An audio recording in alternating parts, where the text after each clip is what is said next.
Disclaimer real quick, I've been sick for the past week, so I'm gonna go a lot, and I'm also gonna have a lot of a stuffy nose. Just letting you know. Big surprise, a second comparison rant.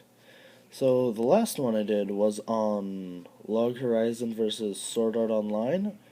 Log Horizon is better for me. This time I'm gonna do a comparison rant of Marvel versus DC.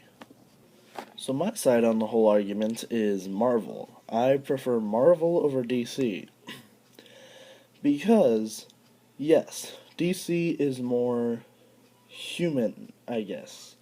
They have a lot more relatable characters and their storylines are a lot more relatable and human.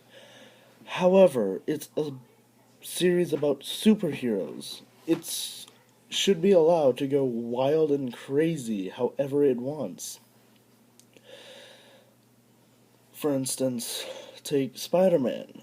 Apparently this is complete. I have not done this research at all. Apparently there was an arc where Spider-Man became an actual spider and gave birth, if I remember correctly.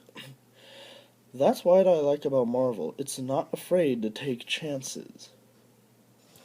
Also, another thing I like about Marvel is that, yes, some ideas of costume design may have been taken off of DC characters if DC came first. However, I would like to point out it's not what you do, it's not which came first, it's how you do it. So, take for instance the comparison between Batman and Iron Man.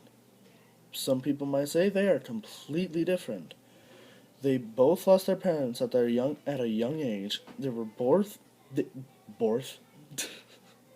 off to a great start.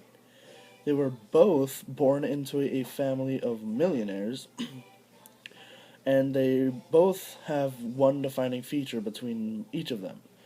Batman, for that, is a good detective, and he is trained with multiple ways of fighting. However, it has been said in Marvel canon that Iron Man is one of the smartest characters in Marvel canon. And the thing about Batman is, yes, he's an amazing detective, and yes, he's also an amazing fighter. However, there are a lot of fighters that are equal to or better than Batman, and it was said in DC canon that Tim Drake, I believe, is a better detective than Batman. Batman stated it himself. So, boom. And I believe I said earlier that yes, DC or Marvel may have taken off of DC designs. However, it's kind of hard to create your own design for, say, a stretchy man, for, say, a monster, for a bunch of things, because DC already tagged them, so Marvel could have copied off of them. But once again, it's what they do with the actual character itself. Take Mr. Fantastic versus Plastic Man. They both have a similar physical attribute to them. Skinny, kinda tall, but that is only the only similarities between them. Plastic Man was originally a criminal, and he got his powers due to chemicals put into his bloodstream.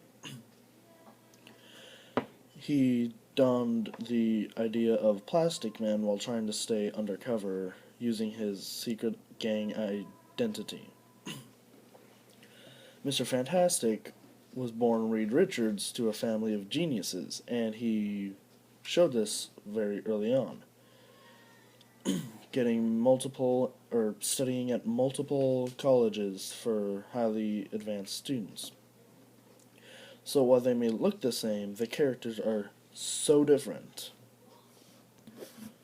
So for me, it just comes down to their characters.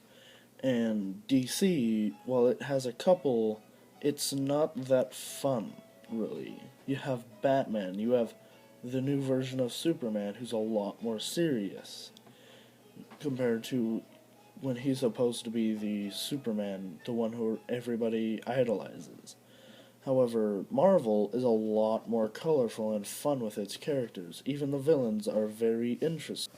And the other problem I have with DC is that it has a lot more solo characters, except for the Justice League, which is just a bunch of solo characters put into one group.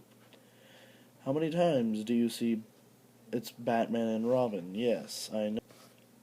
However, most of the time it's just either Batman and one other person. You don't see many large groups in the DC universe. For Marvel, you have a bunch of spin off groups: the X Men, Avengers, Spider Man, and whoever he works with. There's a bunch of different character groups, and they all cover a wide variety of people, types of people. So, in summarization, to me, I think Marvel is better because it has a lot more of variety and has a lot more of different colorful people, villains, heroes, random people alike.